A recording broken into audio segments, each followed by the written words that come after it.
Hey everyone! Welcome back to Learn English Naturally. Have you ever had a moment so embarrassing that you wish the floor would just open up and swallow you whole? Well, that happened to Quinn yesterday. Picture this. A high-stakes board meeting, the big boss is speaking, and then, ring. Let Quinn tell you the story of how her biggest office nightmare turned into something completely unexpected. Let's dive in. Yesterday morning, my company had a huge meeting. The big boss, we call him Mr. Freeze because he never smiles, was standing at the front, explaining the future direction of the company. The room was deathly quiet. Everyone was all ears, nodding along. Suddenly, a loud, cheerful ringtone broke the silence. Baby Shark, do-do-do-do-do-do. Oh my God. It was my phone. Everyone, and I mean everyone, turned their heads to look at me. I felt my face burning. Panicking, I scrambled to silence the call. My hands were shaking so much I could barely press the button. I took a deep breath, trying to collect myself. But before I could even blink, Baby Shark, do-do-do-do. It rang again. This time, Mr. Freeze's face turned from pale to furious. He glared at me. I was so terrified that my hands gave out, and bam! My phone dropped straight onto the floor. But it gets worse. When it hit the ground, the speakerphone accidentally turned on.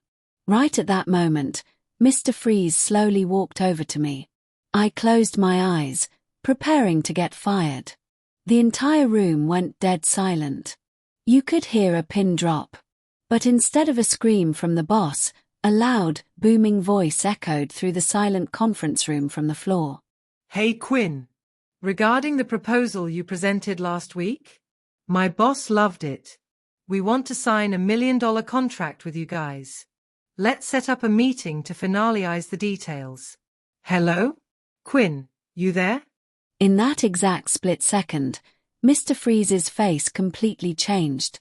He picked up my phone, smiled for the first time in 5 years, and said into the microphone, Yes, she is here, and would love to sign that contract.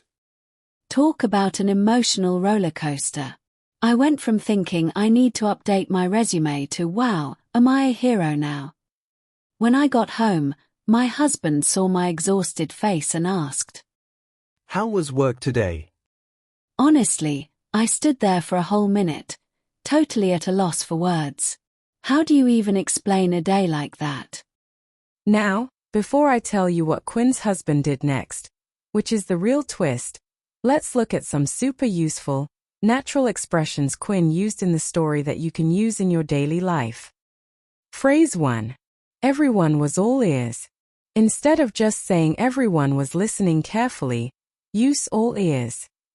It sounds way more native. For example, when the manager hinted at a year-end bonus during the lunch break, everyone was suddenly all ears. You can also use this phrase in a proactive way with your friends or co-workers. Imagine you're at work, and a colleague walks up to you, looking around nervously, and whispers, Hey, do you have a minute? I need to tell you some juicy gossip. Or hey, I really need your advice on something important. Rather than just saying, okay, I'm listening, which sounds a bit boring, you can just give them an encouraging smile, maybe a little tap on the shoulder, and say with confidence, go ahead, I'm all ears. It's just 5 simple words, but it sounds so incredibly natural and supportive.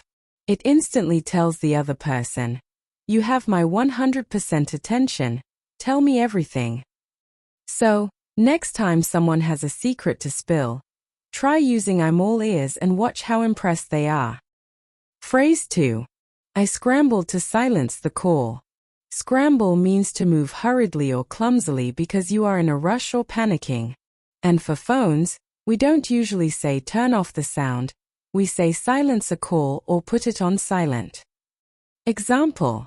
I didn't realize my microphone was unmuted when my dog started barking, so I scrambled to silence the laptop. Phrase 3. Trying to collect myself. When you are shocked, scared, or angry, and you need a moment to bring your emotions back to normal, you collect yourself. Take a deep breath and collect yourself before you go inside. Example.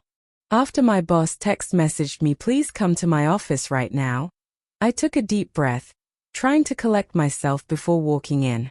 You can also use this in your daily life outside of work.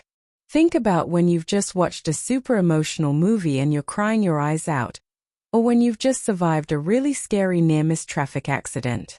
You can tell your friends, "Give me a minute, I need to collect myself." It's short, it's emotional, and it sounds 100% like a native speaker. Phrase 4. I was at a loss for words. When something is so shocking, beautiful, or crazy that your brain freezes and you can't speak, you are at a loss for words. Example. When my coworker took full credit for the project we built together, I was completely at a loss for words. But hey, don't worry. This phrase isn't just for terrible coworkers. You can also use it when you are super happy or shocked by a good surprise. Imagine this, if your partner suddenly proposes to you with a beautiful ring, or your boss unexpectedly gives you a huge promotion and a raise, you can tell your friends the next day. Honestly, it was so unexpected.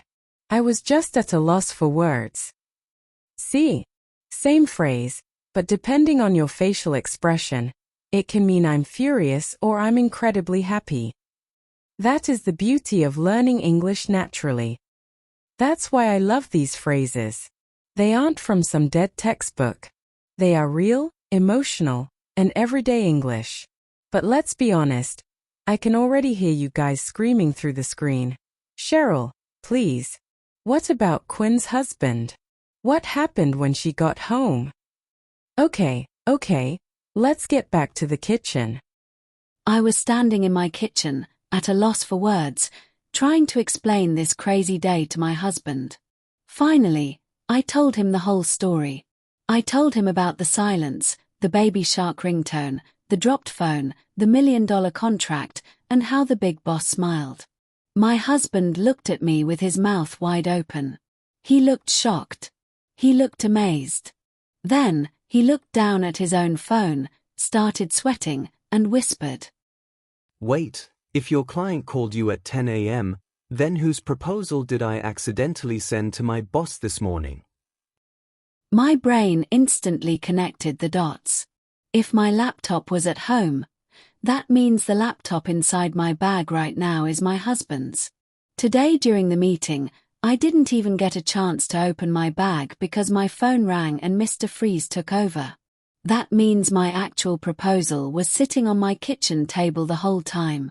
And even worse, my husband just opened my laptop at home and emailed my company's secret proposal to his boss. We were both going to be fired for leaking corporate secrets. My knees went weak. My face turned completely pale, and I literally slid down to the floor. I looked at my husband and whispered, I am not going to work tomorrow. Ever. Needless to say, Quinn survived, but she definitely learned to put a giant sticker on her laptop after that. Thank you so much for watching today. If you enjoyed this story, don't forget to hit that like button and subscribe for more real-life English. And remember, don't just learn it, speak it naturally. See you next time. Bye.